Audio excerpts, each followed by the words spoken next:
Tonight we are learning that thousands of horses in our state are bound for slaughter across the border. And while slaughtering horses is illegal in the U.S., it is legal in other countries. And at least one rescue group wants to change that, and, well, you might too. And that is why we're going 360, so you can decide what the right thing is. Here is Contact 7 investigative reporter Ryan Luby. We got 2 more horses that just got checked in. They're all the way up there. We often think of horses by their names, but in public auction houses across Colorado, All right, here we go. $100 pay up. they're often known by numbers in name and in size. They're weighing 100 pounds. That stands in contrast to the iconic images ingrained in most of us. The beauty of horses running free in the Wild West, a symbol in so many ways of our country. Hi, pretty girl. And that's where we start this 360 with the images seen here with the people who are desperate rescuers. We specialize in saving slaughter-bound horses. Andrea Mena is one of the leaders at the Drifters Hearts of Hope Horse Rescue near Franktown. While the group would like to spend donations they receive for rescuing and caring for horses, they instead are spending thousands trying to keep horses from Mexican slaughterhouses. The issue when they go to auction is we have to outbid. So we're putting rescue money to outbid other buyers, which we don't outbid private buyers, but we're outbidding the horse traders that come through to make sure that they get a good home. Indeed, horses from Colorado are big business for traders who take them to Mexico for slaughter. Whew. Thousands. I mean, thousands, at least 50,000. That's how much Andrea guesses the group has spent just in the past year buying horses so the traders bound for the border cannot get them. So this is Finley. This is Finley. And that means horses they'd otherwise rescue, horses that need care, don't get it.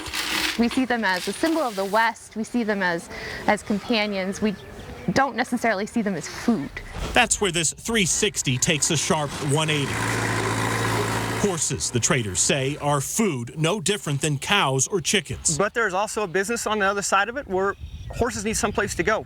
And sad to say, but that's slaughter. Jason Fabricius is a longtime horse trader near Eaton, Colorado, and he makes no apologies for his business. These horses show up.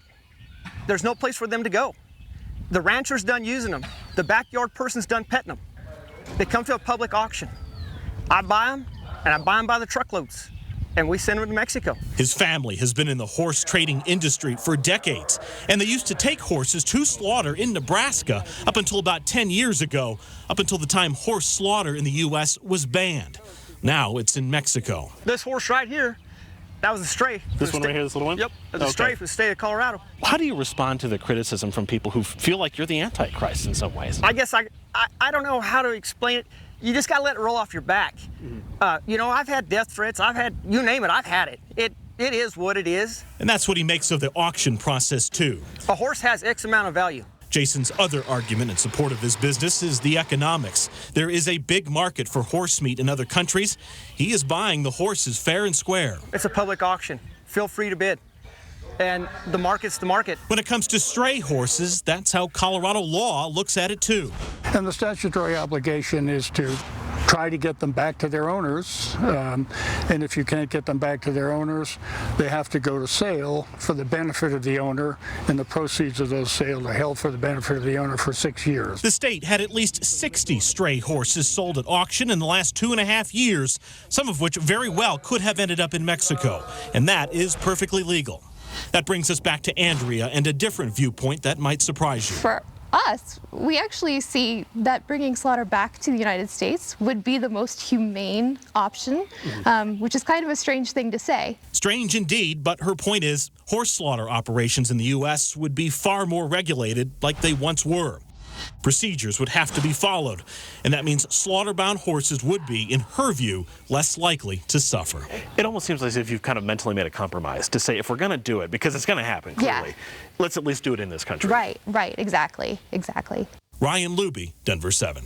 Fascinating. So your thoughts on this? Please email us 360@thedenverchannel.com or jump in on this conversation. It is underway right now on the Denver Channel Facebook page.